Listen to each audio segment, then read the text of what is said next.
Bismillahirrahmanirrahim. Assalamualaikum warahmatullahi wabarakatuh. Baiklah, kita jumpa lagi di pertemuan kita yang berapa ya? Yang untuk khusus bulan ini kita akan bahas materi tentang aplikasi komunikasi data. Dengan pelajaran kita teknologi layanan jaringan ya seperti biasa. Kemarin kita udah belajar tentang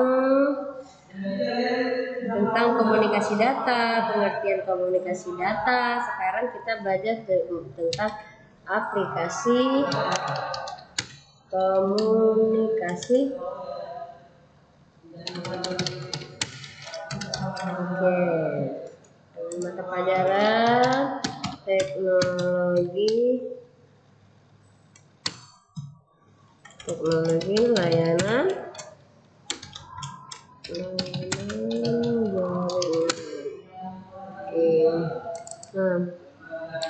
sini kita akan bahas tentang aplikasi komunikasi data yang sangat terkait dengan bentuk data yang akan dikirimkan atau diterima. Nantinya kita akan bahas seperti yang kita ketahui, data pada komunikasi digital dapat itu berupa semalam suara, teks, gambar, atau video, atau gabungan dari semua data-data tersebut, ya kan? Nah, kita di sini akan nanti membahas tentang transfer control protokol yang lebih disingkat dengan TCP.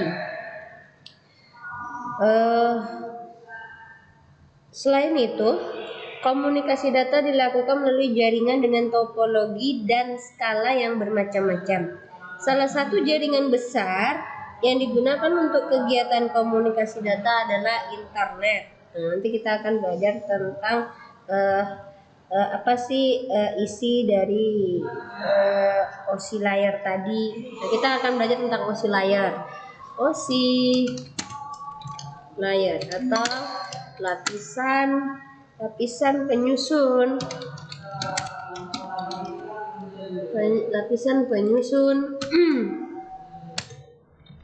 komunikasi.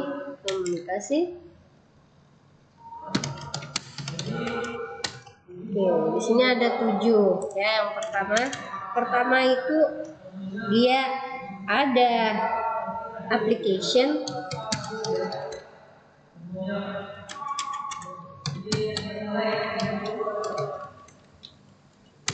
ada presentation,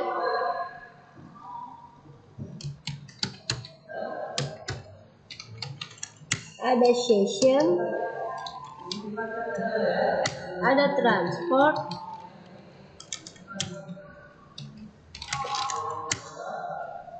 ada network, ada juga yang disebut dengan data link, dan yang terakhir adalah physical.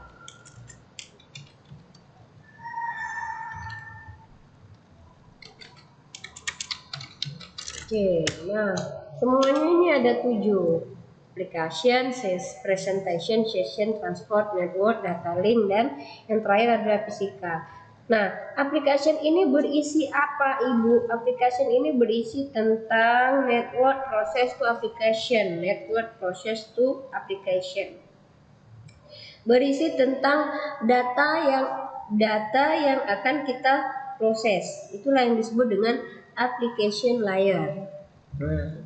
Terus yang kedua ini adalah presentation. Presentation ini adalah data representation dan enkripsi. Data di mana untuk pengolahan internet tadi kita membutuhkan sebuah data.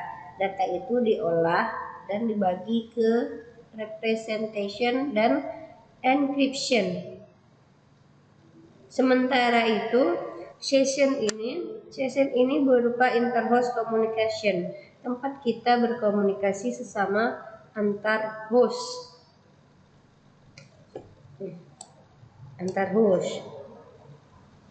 Dan yang keempat ada transport. Transport di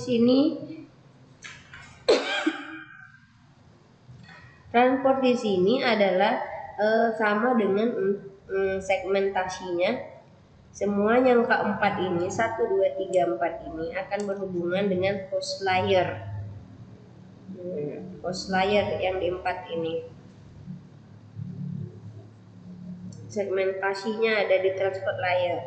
Terus ada network. Network itu di mana tempat paket kita diinstal berupa paket, satuan paket ini kan network, namanya satuan paket. Di sini ada IP address-nya, ada path determinator-nya, ada paketnya di sini di network ini. Terus di sini ada data link. Data link ini berhubungan dengan MAC address-nya di sini.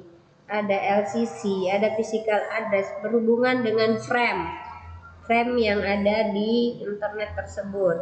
Nah, data link, frame atau bit. Yang terakhir ada frame atau bit, yang terakhir ada physical. Physical itu berupa media, sinyal, dan binary transmisi. Binary transmisi medianya apa yang akan kita pakai. Nah, pada model layar tersebut, komunikasi data terjadi pada 3 layar teratas. 3 layar teratas yang saya bilang tadi, ada host. 3 layar teratas itu data, application, presentation, sama session. Pada 3 layar ini, peran dari aplikasi data dalam rangkaian kegiatan komunikasi data tersebut adalah application tadi ini. Dalam 3 inilah yang disebut dengan ini adalah untuk pemrosesan sebuah data. Disinilah data itu akan diproses yang berhubungan dengan data di 3 ini tadi. Nah, sementara berhubungan dengan segmentasinya adalah di transport layer. Sementara berhubungan dengan paket-paket jaringannya ada di internet. Dan yang berhubungan dengan frame atau bitnya ada di data link dan physical. Oke. Di TCP pada internet protokol ada 2 kategori aplikasi menggunakan application layer dan aplikasi protokol. Aplikasi tersebut adalah aplikasi user. Aplikasi layer ini pada aplikasi terbagi lagi menjadi 2 layer. Aplikasi terbagi 2, yaitu 1 aplikasi user, 2 aplikasi support. Aplikasi layar, aplikasi user ini merupakan aplikasi yang berhubungan langsung dengan user, namanya aja user kan. Nah, berhubungan dengan user. Apa-apa aja yang berhubungan dengan user, kalau dicontohkan sama dengan remote untuk login atau sering disingkat dengan telnet. Remote login. Nah, terus apa lagi? FTP. FTP ini file yang untuk ditransferkan. Terakhir apa lagi? SMTP.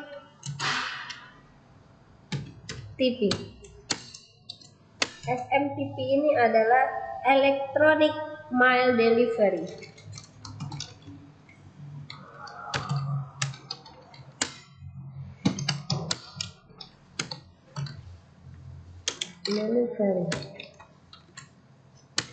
Jadi apa saja yang terdapat dalam aplikasi user ini? Remote untuk kita melogin, sama kita punya FTP, file untuk kita mentransfer data dari komputer klien ke komputer server, dan juga di sini ada electronic mail, di sini ada emailnya. Nah, kalau support ini apakah yang selain Selain aplikasi user, terdapat juga aplikasi support. Aplikasi support ini adalah aplikasi yang mendukung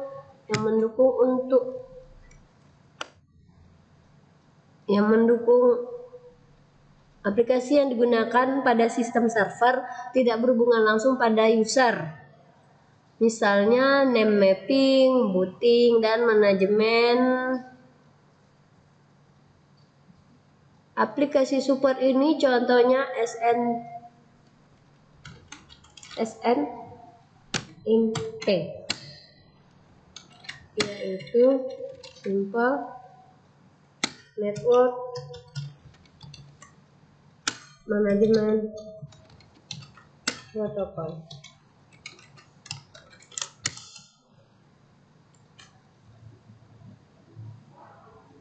Yang kedua ada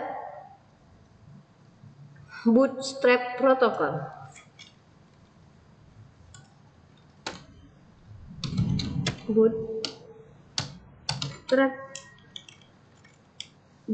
Bootstrap Protocol.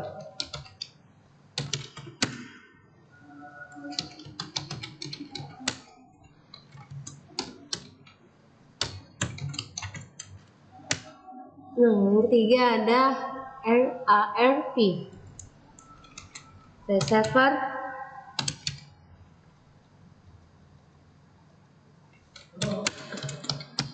Address Resolution Protocol.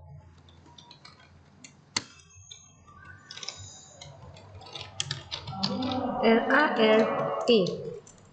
Nah, yang terakhir ada dengan DNS, Domain Name Server. Nah, di aplikasi support ini adalah aplikasi untuk mendukung semua kegiatan dari si sang user tadi. Sama dengannya di sini kita akan memberikan namanya, ada nanti nama addressnya. Di sini ada kita akan mengasihkan domainnya, ada juga kita nanti akan mengasih addressnya. Terus kita juga memberikan bootstrap pada protokolnya, serta terdapat juga manajemen protokol di sini. Di sinilah terdapat pengerjaan di aplikasi layar ini. Aplikasi layar inilah yang akan dikerjakan oleh aplikasi layar. Nih, aplikasi layar tadi. Nah, yang kedua kita masuk lagi, tadi kita sudah singgung tentang OSI layar, kita sudah masuk dengan tentang aplikasi layar pada protokol. Sekarang kita masuk tentang aplikasi user berbasis internet. Aplikasi user berbasis internet. Oke. Kenapa kita harus belajar aplikasi user berbasis internet? Karena cangkupannya itu sang user ini kan memang membutuhkan sebuah internet. Jadi kita pelajari sedikit tentang aplikasi user berbasis internet. Nah, contoh aplikasi yang dijelaskan yang di dalam buku kita merupakan aplikasi komunikasi data yang dapat digunakan langsung oleh sang user. Meskipun juga aplikasinya bisa terletak pada server tertentu. Nah, yang tadi server tertentu yang pertama kita bilang tadi apa? Yang sering digunakan adalah satu ya, yang sering digunakan nih aplikasi user berbasis internet sering digunakan adalah SMTP,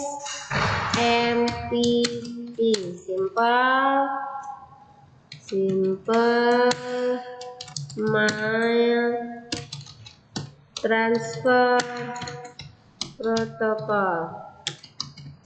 Nah, ini sang user menggunakan ini yang pertama. SMTP merupakan aplikasi layanan dasar untuk melakukan pengiriman surat secara email atau elektronik. Aplikasi tersebut melakukan pengiriman pesan melalui komputer-komputer dalam jaringan internet. Nah, contohnya gini, kita nanti punya user satu di sini, ada user. Kita search dulu ya. Kita punya user.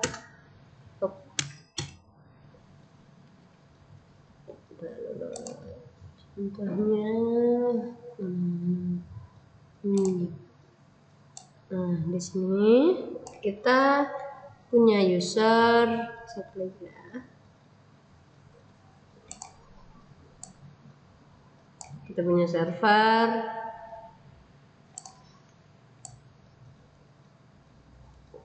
bukan punya server, sorry, kita punya mail transfer. Nah, ini internet, kita ibaratkan ini internet, kita punya mail user. Ini kita punya user, kita sebut user edit text. Nah, di sini kita sebut mail user. Kita sebut my user di sini. Nah, ini kita sebutnya internet.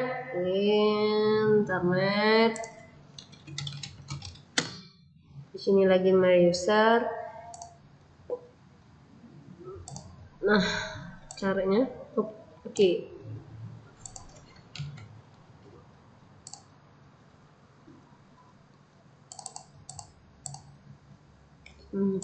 Kita punya mail user tadi di sini, internetnya di sini. Nah, di mail user ini akan ditransferkan, nanti ada yang namanya, pertama bawahnya namanya mail user again, disebut dengan MUA. Nah, kemudian akan ditransferkan melalui mail transfer agent, namanya MTA. Oke, kita copy aja ini, copy.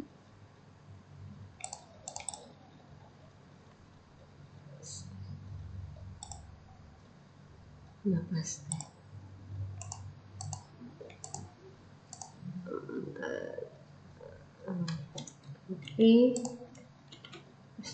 Nah, di sini nanti ada dia ditransfer. Cara kerjanya ya, cara kerja SMTP, Simple Mail Transfer Protocol. Nah, di sini nanti akan dikirimkan data itu akan dikirimkan dari mail user agent ke mail transfer agent. Mail transfer tadi dia user, setelah dikasihkan ke user, dia dikasih ke agennya. Kemudian baru diproses oleh SMTP diproses oleh SMTP diproses.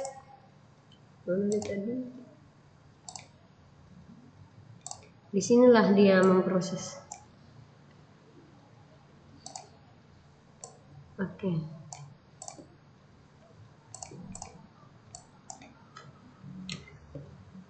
Sini dia akan diproses. Sinilah pemprosesannya dari mail user tadi, dia bergerak, kemudian dia pergi ke agen. Setelah dia pergi ke agen, akan diproses. Inilah internet SMTP akan memproses, dibalikkan lagi. Setelah diproses di internet, SMTP kembali lagi memberikan kepada sang agen. Kita putar ya. Oke, dibalikkan lagi. Sorry.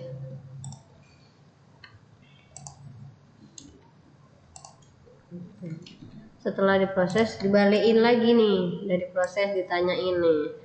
Dia tanya, misalnya gue lagi mengirim email nih user, lu ada nggak gambar, kita searching, misalnya kita searching mau mencari gambar komputer misalnya, ditanya ini ke mail usernya, mail user tanyain ke agen, lu ada nggak gambar komputer nih sang internet. Nah, diproses oleh SMTP. Oh, ada loh gua gambar internet. Dari di internet dilaporin lagi ke SMTP, kemudian dibagi lagi ke agen tadi, dijawab oleh sang internet. Dia bilang, oh iya ada loh, gua ada gambar komputer nih di sini nih, katanya. Nah, lo mau, oke, gua mau, cocok, oke, karena cocok diambillah sama si agen tadi. Nah, setelah diambil sama si agen, kemudian diapakan lagi? Nih, dikasih balik. Nah, siapa yang minta pertama tadi awal? Yang minta pertama tadi awal adalah sang user. Oke, saya rasa paham ya sampai sini ya. Proses jalannya.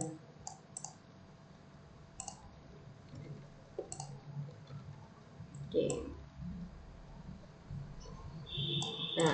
Nah, jadi dia di sini ada sang user minta ke agen, dia bilang yang seperti saya bilang tadi, sama kayak kita gini, nih kita nih kan sang user, kita lagi bilang, oh internet, halo Google gitu, tolong bukakan saya misalnya buka Google ya.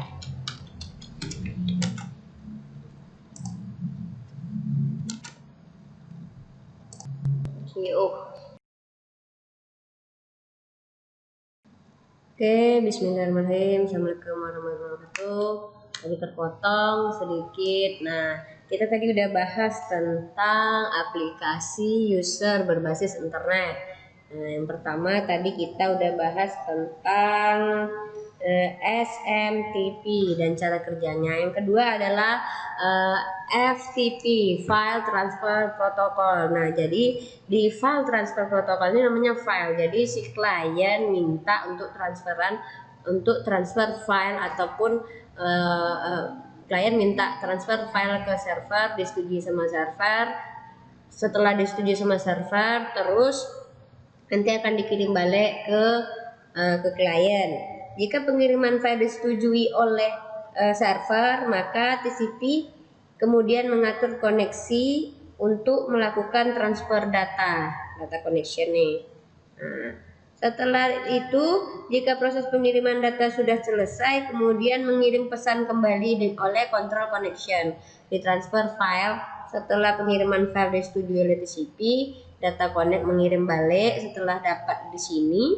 Nah, terus control connection melapor udah diterima gitu istilahnya. Setelah mau pesan paket internet nih, setelah misalnya pesan paket di Lazada atau gimana, pesan paket, terus setelah sampai dikirimkan paket itu kemudian dikirim dan disetujui kan oleh pihak pengirim, contohnya kantor pos gitu kan, kantor pos dikirimkan. Oke, setelah kantor pos mengirimkan, mau belanja di Lazada ngirimkan kantor pos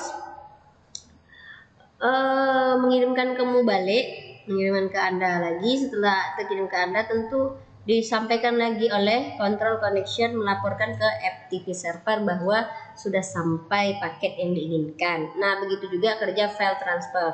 Setelah klien minta file, misalnya nih, aku mau minta gambar ya.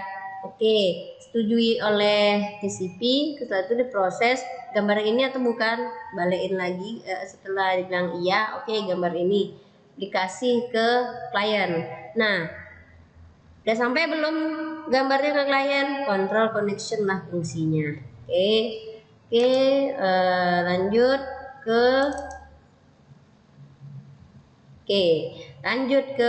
telnet.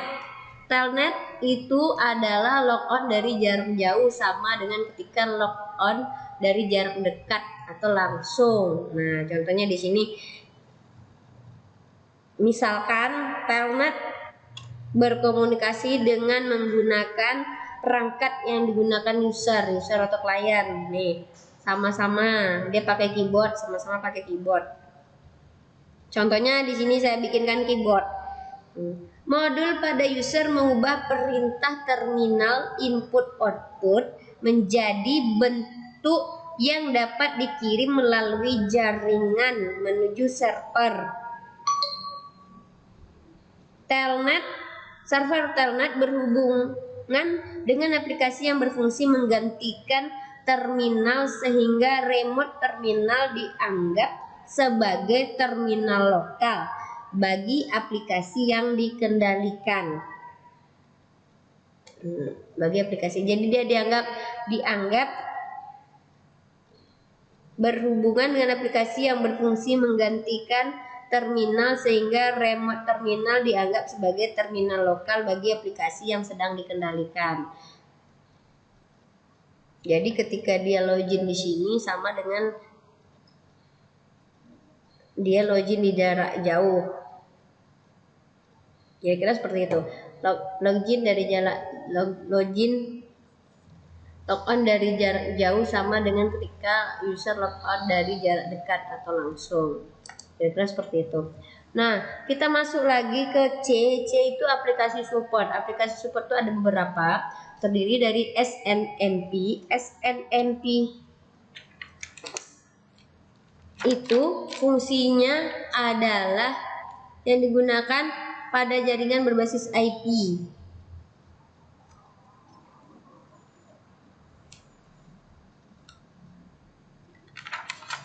Itu. Ini khusus untuk pada berbasis IP, SNMP. SNMP. Dia di sini khusus untuk berbasis IP address. Nah, sedikit aplikasi support ini adalah aplikasi pendukung, sama dengan kita nih. Kita misalnya makan nasi gitu kan.